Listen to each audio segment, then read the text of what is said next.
ब्रेकनंतर बुलेटिनमध्ये आपलं पुन्हा एकदा स्वागत। बातमी आहे नाशिकमधून। नाशिकच्या तपोवनातील वृक्षतोडीच्या विरोधात आज मोर्चा काढण्यात येतोय आणि पर्यावरण प्रेमींच्या या मोर्चामध्ये मनसेचे नेते अमित ठाकरे आता सहभागी होत आहेत। अमित ठाकरे आता दाखल झालेले आहेत। हुतात्मा स्मारक ते महापालिका मुख्यालयापर्यंत हा मोर्चा निघणार आहे। कुंभमेळ्याच्या पार्श्वभूमीवर साधुग्राम उभारणीसाठी वृक्षतोडीचा महानगरपालिकेचा प्रस्ताव आहे आणि या वृक्षतोडीच्या विरोधात न्यायालयात कायदेशीर लढाई सुरू आहे। दरम्यान आज या वृक्षतोडीच्या विरोधात पर्यावरण प्रेमींनी मोर्चा काढण्याचं ठरवलेलं आहे आणि या मोर्चामध्ये अमित ठाकरे सहभागी होत आहेत।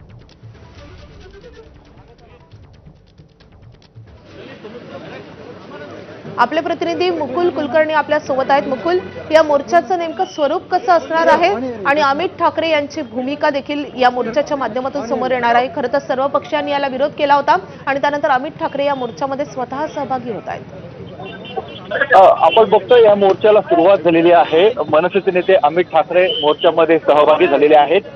महापालिका निवडणुकीच्या आधी देखील वृक्षतोडीच्या विरोधामध्ये पर्यावरण प्रेमींनी आंदोलन मोठ्या जोमाने सुरू केलेलं होतं। त्यावेळेस राजकीय पक्षांचं देखील त्यांना पाठबळ मोठ्या जोमाने सुरू केलेलं होतं। त्यावेळेस राजकीय पक्षांचं देखील त्यांना पाठबळ मिळालेलं होतं। मनसेचे मुंबईतील पदाधिकारी नाशिकमध्ये आलेले होते। तपोवनामध्ये त्यांनी फेरफटका मारलेला होता आणि त्यावेळेस आपली भूमिका ही जाहीर केलेली होती। मात्र आता निवडणुका संपलेल्या आहेत, भाजपची सत्ता आहे आणि पुन्हा एकदा ह्या मुद्द्याला आता जोर धरू पाहतोय आणि म्हणूनच नाशिकच्या पर्यावरण प्रेमींची ताकद वाढवण्यासाठी, त्यांच्या पाठीशी उभं राहण्यासाठी मनसे नेते अमित ठाकरे आता या मोर्चामध्ये सहभागी झालेले आहेत।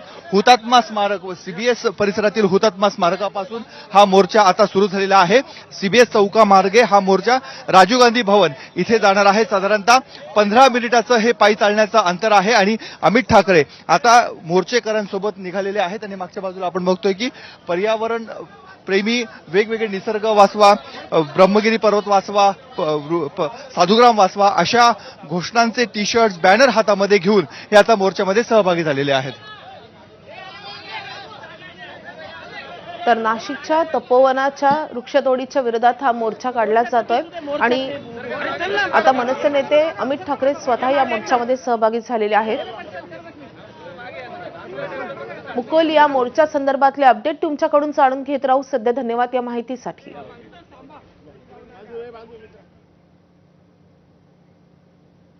तर या मोर्चासोबतच इतरही महत्त्वाच्या घडामोडींचे अपडेट आपल्याला जाणून घ्यायचेच आहेत। मात्र या बुलेटिनमध्ये वेळ झाली इथेच थांबण्याची।